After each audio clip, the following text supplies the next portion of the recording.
오늘 말씀은 한 여인에 대한 이야기가 나오고 있습니다. 이 여인은 어떤 여인이었고, 그리고 예수님은 왜 이 여인을 굳이 찾아오셨는지 간략하게 제가 설명을 해드리면서 말씀을 전해보려고 합니다. 요한복음 4장 6절로 7절을 우리 같이 앞에를 보시고요. 우리 한번 읽어보겠습니다. 요한복음 4장 6절로 7절입니다. 시작. 거기 또 야곱의 우물이 있더라. 예수께서 길 가시다가 피곤하여 우물 곁에 그대로 앉으시니 때가 6시쯤 되었더라. 사마리아 여자 한 사람이 물을 기르러 왔음에 예수께서 물을 좀 달라 하시니. 자, 예수님을 만난 이 여인이 왜 이곳에 왔냐면 이제 물을 길러 옵니다. 그리고 이 여인은 매일같이 물을 길러 날랐습니다. 그러나 아무리 물을 길러 날라도 다시 물이 또 떨어지니까 매일마다 물은 필요했고 목마름의 문제는 해결할 수 없었습니다. 그래서 내일 또 물을 길러 물동이를 메고 와야 했습니다. 여기서 말하는 목마름은 육적인 목마름, 우리의 갈증을 해결해 주는 목마름뿐만이 아니라 삶에 만족이 없는 것을 포함하고 있습니다. 공허하고 외롭고 쓸쓸한 이 여인의 삶이었습니다. 그래서 이 여인은 이 외롭고 쓸쓸함을 해결하기 위해서 택한 것이 바로 남자였습니다. 그래서 본문의 말씀을 보면 이 여인에게 남편이 5명이 있었고, 그리고 지금 있는 남편은 또 다른 남편이었습니다. 이렇게 많은 남편을 두었다는 건 이것조차도 이 여인의 외로움과 이 우울함과 이 인생의 목마름의 문제를 해결해 줄 수가 없었다는 겁니다. 지금 이 여인의 상태가 어땠냐면, 이 여인은 유대인들이 무시하는 사마리아 여인이었고, 사회적으로도 차별을 당하는 여인이었고요. 또 여러 문제로 인해서 사람들로부터도 이제 따돌림을 당하고 있는 상태였고, 그래서 사람들의 눈을 피해서 다녔고, 물을 길러 올 때도 이제 혼자 이렇게 오게 되었습니다. 아마도 매일마다 삶의 만족은 없었을 것이고, 또 외로웠을 것이고, 고독했을 것입니다. 이 여인은 이 여인의 문제를 해결해 보려고 했지만 오히려 그것이 더 이 여인을 외롭게만 만든 겁니다. 자, 그런데 이런 여인을 예수님이 먼저 찾아오십니다. 예수님은 이 여인을 먼저 찾아오셨고, 그리고 이 여인은 찾아오신 예수님이 누군지도 몰랐고, 그 예수님이 말씀하시는 것도 제대로 이해하지 못했습니다. 그런데도 예수님은 이 여인과 함께하며 하나하나 이 여인에게 가르쳐 주시고 그 마음을 열어주십니다. 여러분, 오늘 이제 2018년도 마지막 주일입니다. 이제 내일이면 2018년도도 다 지나가고 새해를 맞이하게 됩니다. 여러분, 마지막 이제 이 주일날, 마지막 이 주일에 여러분들이 이곳에 오게 된 것은 물론 여러분들의 이웃분들인 저희 교회 성도님들이 초청하고 또 가족분들이 인도해서 나온 곳이지만, 여기에는 깊은 은혜가 있습니다. 그건 바로 주님이 여러분들을 먼저 찾아오신 겁니다. 그래서 여러분들의 마음에 감동이 생겼고, 이번 주에는 꼭 교회에 가야 되겠다, 오늘 내가 무슨 일이 있어도 이 자리에 가야 되겠다 하는 것은 주님이 여러분들을 먼저 찾아오셨고 이곳으로 이끌어 주신 것입니다. 그만큼 여러분들을 소중히 여기시고 귀하게 여기십니다. 이 여인은 유대인들에게는 무시를 당했던 여인이고 사람들에게는 따돌림 당한 그런 여인이었고 늘 혼자 물을 길러오는 그런 고독한 인생이었지 모르지만, 예수님은 이 여인을 너무나 소중히 여기시어 직접 이 여인을 찾아오신 겁니다. 여러분, 마찬가지로 여기 있는 모든 분들은 예수님께서 너무나 귀하게 여기시고 소중히 여기십니다. 여러분들이 살아오면서 어떻게 살아왔는지, 또 부족할 때도 있었고 연약할 때도 있었고 죄악 가운데 있을 때도 있었고 정말 마음의 아픔도 있고 상처도 있고 고독도 있지만, 주님은 그런 모든 것들 가운데서도 여러분들을 가장 소중히 여기십니다. 그래서 오늘 이렇게 여러분들을 불러주신 것이고 이 은혜 자리에 초대해 주신 것이 놀라운 은혜입니다. 미국의 유명한 소설가였던 해밍웨이의 이야기인데, 이 해밍웨이가 아시는 분 다 아시겠지만 노인과 바다라는 소설로 노벨 문학상을 받았습니다. 근데 여러분 그 유명한 해밍웨이가 나중에 상향총으로 자기 머리에 대고 자살을 합니다. 그리고 죽기 전에 이런 말을 했다고 합니다. 나는 전구의 전류의 흐름이 끊기고 필라멘트가 녹아버린 텅 빈 전등처럼 마음이 공허해서 살 수가 없어서 죽는다. 돈도 있고 지위도 있고 명예도 있는데 내 마음이 전등불이 갓 고장난 전구같이 텅 비었다. 이런 말을 남기고 스스로 목숨을 끊었다고 합니다. 몇 년 전에 우리나라에서 있었던 일인데, 가정사역의 전문가 부부가 있었습니다. 아주 많은 프로그램에도 나왔고 이런 가정사역에 대해서 아주 우리나라의 권위자였던 부부인데, 이 부부가 몇 년 전에 자살을 하여 아주 충격적인 그런 일이 있었습니다. 근데 이분이 늘 이런 얘기를 했어요. 늘 긍정적으로 삽시다. 웃으며 삽시다.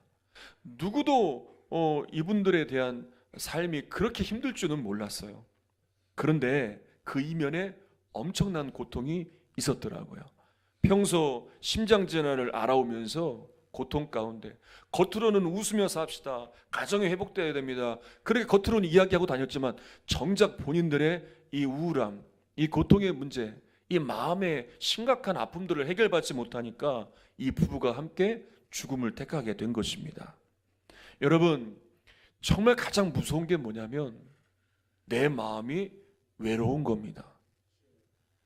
외로운 사람만이 이 외로움이 얼마나 큰 고통인지 알 수 있습니다.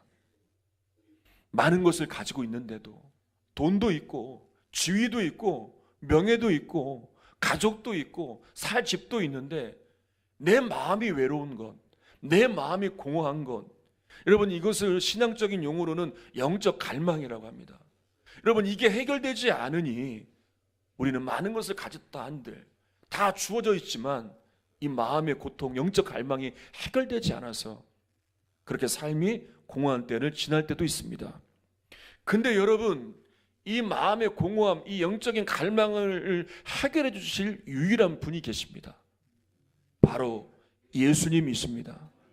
예수님은요, 이 여인에게 어떠한 자격을 물으신 것이 아닙니다. 그냥 찾아오신 것처럼 우리에게도 자격을 묻지 않으십니다. 그냥 있는 그대로, 못났으면 못난 그대로, 진흙투성이가 된 그대로 주님은 우리를 먼저 찾아오시고 우리를 받아주셔서 우리의 이 공허하고 외로운 이 문제를 해결해 주시기를 원하십니다. 우리가 살아오면서 흔히 그런 말들을 많이 했을 겁니다. 당신은 내 맘 모른다고, 엄마는 내 맘 모른다고. 우리 집에서 많이 들었던 것 같아요. 아빠는 내 맘 모른다고, 당신은 내 맘 모른다고. 여러분 이런 말 많이 했을 거예요. 아내도요, 남편도요, 자식도요, 우리의 마음을 몰라줄 때가 있어요. 그런데 주님은요, 예수님은요, 우리의 마음을 다 아세요. 그리고 아시는 것뿐만 아니라 이 공허하고 이 아프고 상처받고 살아온 이 마음을 고쳐주시기 위해서 먼저 우리를 찾아오세요. 그래서 예수님 그 자체가 생수의 근원이고 그 자체가 사랑이에요. 여러분, 그래서 예수님을 만나면 우리는 정말 그 안에서 생수와 같은 은혜를 통해서 우리의 마음의 공허함이 채워지게 되어지고 우리의 영혼의 문제가 해결받게 되는 거예요. 요한복음 4장 9절을 한번 읽어보겠습니다. 시작.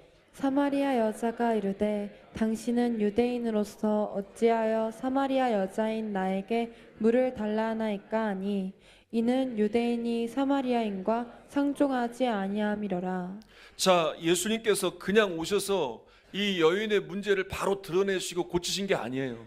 회복하신 게 아니에요. 먼저 뭐 하시냐면 말씀하시고 교제하세요. 왜냐하면 이 수가성의 여인은 이제 오래된 종교적 습관과 또 그동안 살아왔던 이제 삶의 자기의 나름대로의 경험과 이런 마음의 상처 또 편견 모든 것들이 굳어져서 마음의 장벽이 되어 닫혀있기 때문에, 그래서 주님께서 하나하나 말씀으로 또 교제하심으로 그 닫힌 것을 열어주시는 거예요.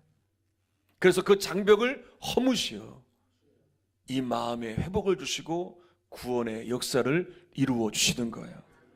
예전에 제가 한 교회에 갔던 한 교회 집회를 갔었습니다.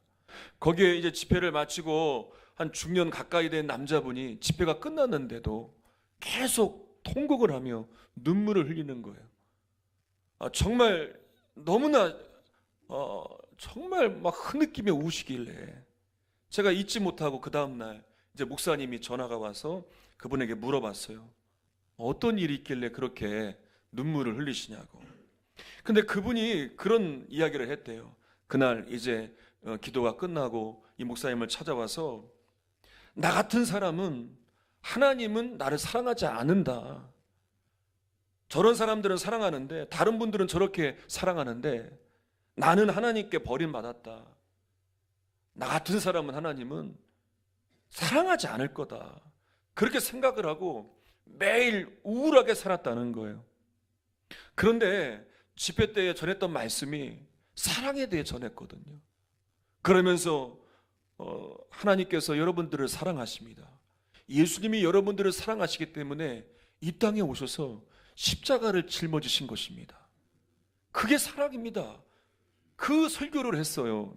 그러고 나서 이 성도님이 기도를 한 거예요. 하나님, 나 같은 사람도 사랑하십니까? 그걸 알게 해달라고 기도하는데 하나님께서 분명하게 그 성도님을 사랑하신다는 것을 알려주신 거예요. 그러니까 그때부터 말할 수 없는 눈물이 나오기 시작하는데 그렇게 몇 시간을 울면서 그 마음에 있던 무거운 장벽이 다 허물어지고 이제 새로워졌다는 그런 간증을 들은 적이 있습니다. 여러분, 내가 많은 죄를 지어도, 내가 비록 가진 것이 없어도, 내가 좀 부족하여도 주의 사랑에는 변함이 없습니다. 주님은 이미 우리를 위해서 십자가를 짊어지심으로 그 십자가를 통해서 사랑을 확인해 주셨습니다. 그 사랑에는 변함이 없습니다. 사랑이 많으신 주님께서 이제 우리 안에 굳게 닫혀있는 이 마음의 장벽을 허물어 가기를 원하십니다. 그래서 먼저 손을 내미시고 우리의 마음을 두드려 주십니다. 여러분, 그 주님 앞에 여러분의 마음의 문을 여시는 역사가 있기를 바랍니다.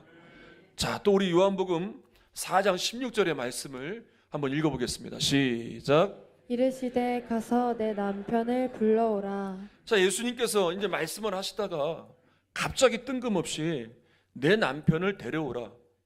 엉뚱한 말로 들릴 수 있습니다. 그런데 예수님은 이미 다 아시는 거예요.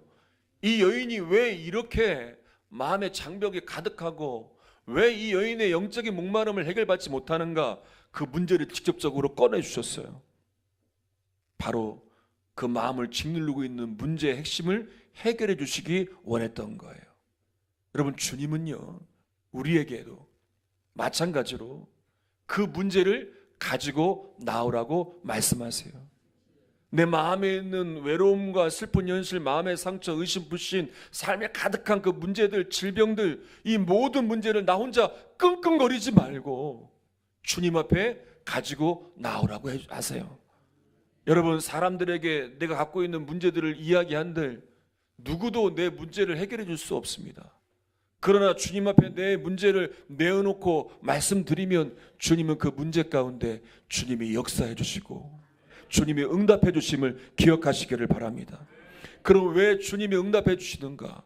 왜 주님이 질병 가운데 고쳐주시는가? 왜냐하면 우리를 구원에 이르게 하시기 위해서입니다. 예수님은 우리가 지은 죄까지 다 끌어안으시고 십자가에 못 박혀 죽으셨습니다. 그래서 예수님은 우리를 비난하지 않으십니다. 우리를 정죄하지 않으십니다. 우리를 끝까지 사랑해 주십니다. 세상 사람들은 다 나를 버려도 주님은 나를 끝까지 사랑해 주십니다.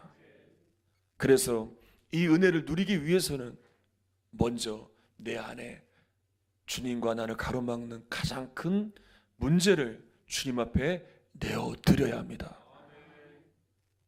이제 말씀을 마치려고 하는데요, 우리 한 가지 영상을 좀 보려고 하는데, 이 영상은 한 10년 지난 영상인데요, 성도님들은 다 보셨을 거예요.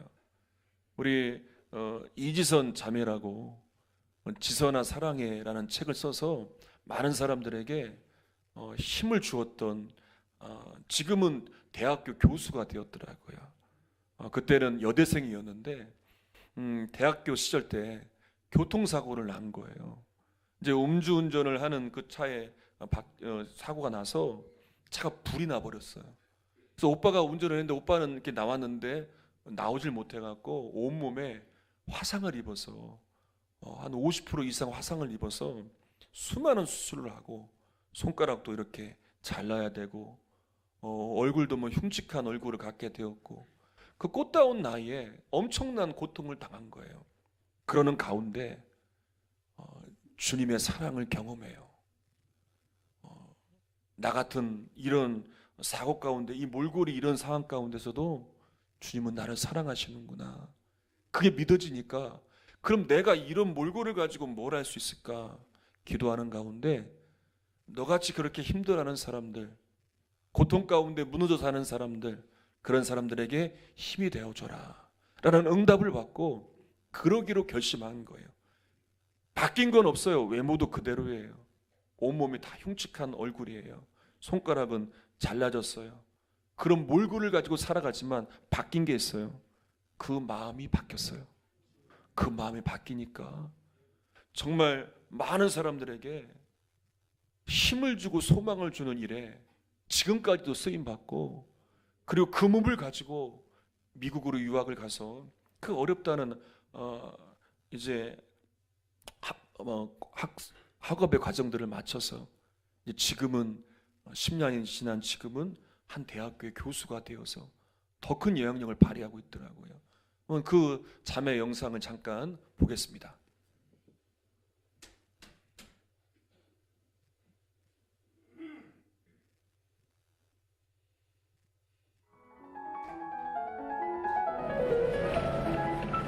2000년 7월 30일 밤에 일어난 일이었습니다. 대학 4학년이었던 지선이는 학교로 데리러 온 오빠의 차를 타고 집으로 가고 있는 중이었습니다. 오빠, 내일은 친구도 만나야 되고 성가대 연습도 있고 할 게 너무 많아.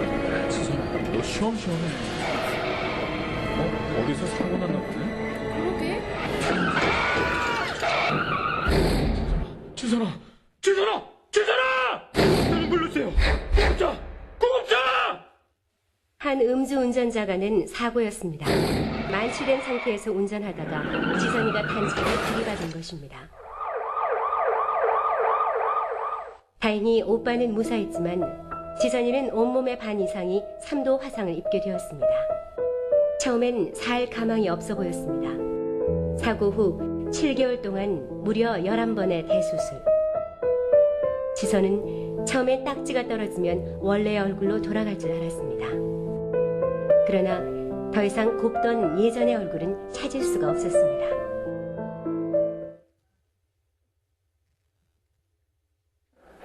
이만큼 다쳤는지는 알기까지 한 반년이 걸렸어요, 진짜로. 그리고 화상이 얼마나 무서운 건지 알기까지도 뭐 엄청난 시간이 걸려야 알 수 있었는데, 공목 보다가 그 딱 봤는데 그 뒤에 화면이 이렇게 어두운 색이었던 거예요, 그 종이가. 그래가지고 얼굴이 딱 비치는 거예요. 너무 놀라서. 근데 그때는 그냥 일단 너무 충격적이었고 막 아니야 잘못 봤어 막 이렇게 해서 잊어버리려고 막 했었고 그랬었죠. 엄마, 괴물 같아. 괴물인가 봐. 저 이렇게 어떻게 살아요? 어떻게 사냐고요? 하나님 제발 저 좀 사람 만들어주세요. 제발. 사랑하는 딸아라고 부르셨어요. 너를 세상 가운데 반드시 세우리라 라는 약속과 희망? 예, 병들고 약한 자들에게 희망의 메시지가 되게 하리라는 그런 약속의 말씀을 주셨어요. 예, 소망이 생기고 마음에 믿음이 생기기 시작했어요. 보호자분, 양손 손가락 절단동에서 쓰셨죠? 오른손만이 아니고요. 양쪽 손가락 8개를요. 지선아, 이를 어쩌니? 엄마, 울지 마. 엄마, 그래도 손가락 2개 남잖아. 그거라도 감사해야지. 그러니까 엄마 울지 마. 알았지? 제가 착해서 뭐 이것 잘라도 되고 저것 잘라도 되고 그게 아니잖아요. 제게 남겨주신 것들에 대한 감사를 할 수 있는 마음을 주셨어요. 예. 이 손을 다 잃을 수도 있는 거고요. 이 팔을 다 잃을 수도 있는 건데 남겨진 손으로 하나님께서 정말로 기도대로 쓸 수 있는 손이 되게 해주셨어요. 처음에 엄지손가락이 이렇게 까딱할 때 너무너무 기뻐서 막 눈물이 나더라고요. 그 뒤로 이 손으로 세수하고 목욕할 수 있어서 감사하고, 저 글씨도 너무너무 잘 쓰거든요. 그래가지고 막 큰 서점에서 사인회 같은 것도 하러 다니고, 사인도 얼마나 멋있는지 몰라요. 사인도 하고 이 손으로 사진도 찍고 못하는 게 없어요. 하나님께서 저 취미생활까지 다 할 수 있도록 만들어주셨고, 무엇보다 이 손이 부끄럽지 않은 마음을 주셨어요. 그래서 한 번도 이 손이 부끄럽다거나 숨기고 싶다거나 그런 마음이 없이요. 교회에서도 하나님께 이 손 들고 찬양하면 더 기뻐하실 것 같아서 높이 손 들고 찬양하고 또 인사하고 악수하고, 사진 찍을 때마다 약간은 유치하지만 이렇게 V도 그리면서 승리이기 때문에 그렇게 사진도 찍고 그래요. 또 힘든 날들이 또 있겠지만 지금도 여전히 또 이렇게, 그럼에도 불구하고 진짜로 그것까지 다 하나님께서 해결해 주실 거고 만족시켜 주실 거고 또 하나님의 뜻을 이루실 거를 믿기 때문에 오늘 하루 진짜로 살아있어서 참 감사한 것 같아요.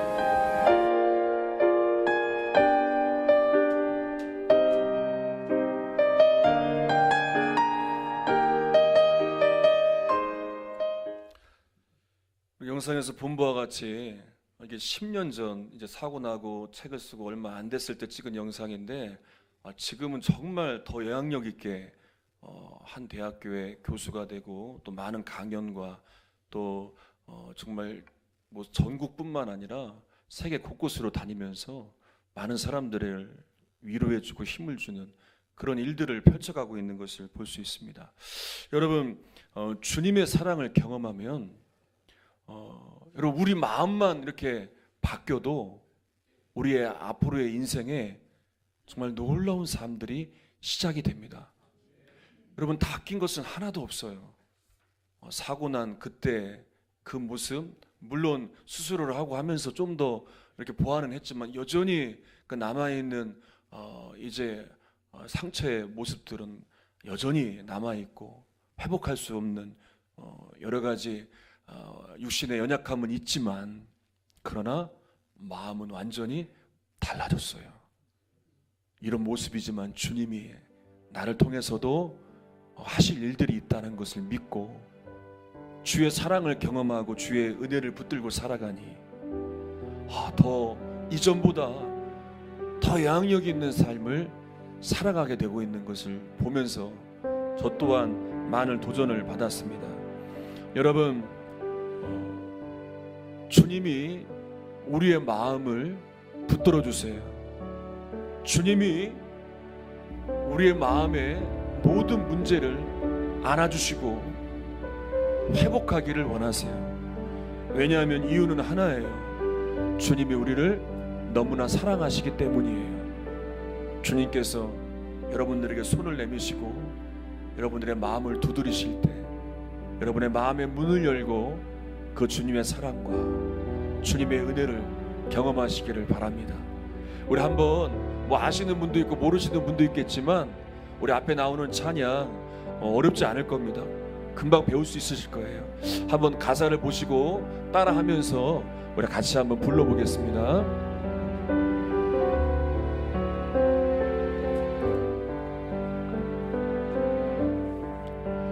나 같은 죄인 살리신 주의 은혜 놀라워 잃었던 생명 잃었던 생명 찾았고 광명을 얻었네 큰 죄악에서 건지신 큰 죄악에서 건지신 주의 은혜 고마워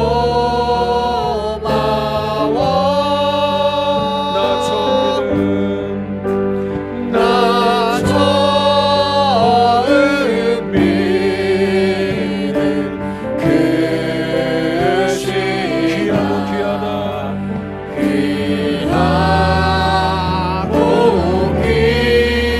귀하다 이제껏 내가 산 것도 이제껏 내가 산 것도 주님의 은혜라 또 나를 찾아 또 나를 찾아 보냐네 인도해 주시 우리 한 번 더 찬양합니다. 이제껏 내가 산 것도 이제껏 내가 산 것도 주님의 은혜라 또 나를 찾아 또 나를 찾아 보냐네 인도해 주시 우리 한 번 더 부릅시다. 이제껏 내가 산 것도 이제껏 내가 산 것도 주님의 은혜라 또 나를 찾아 보냐면 또 나를 찾아 보냐네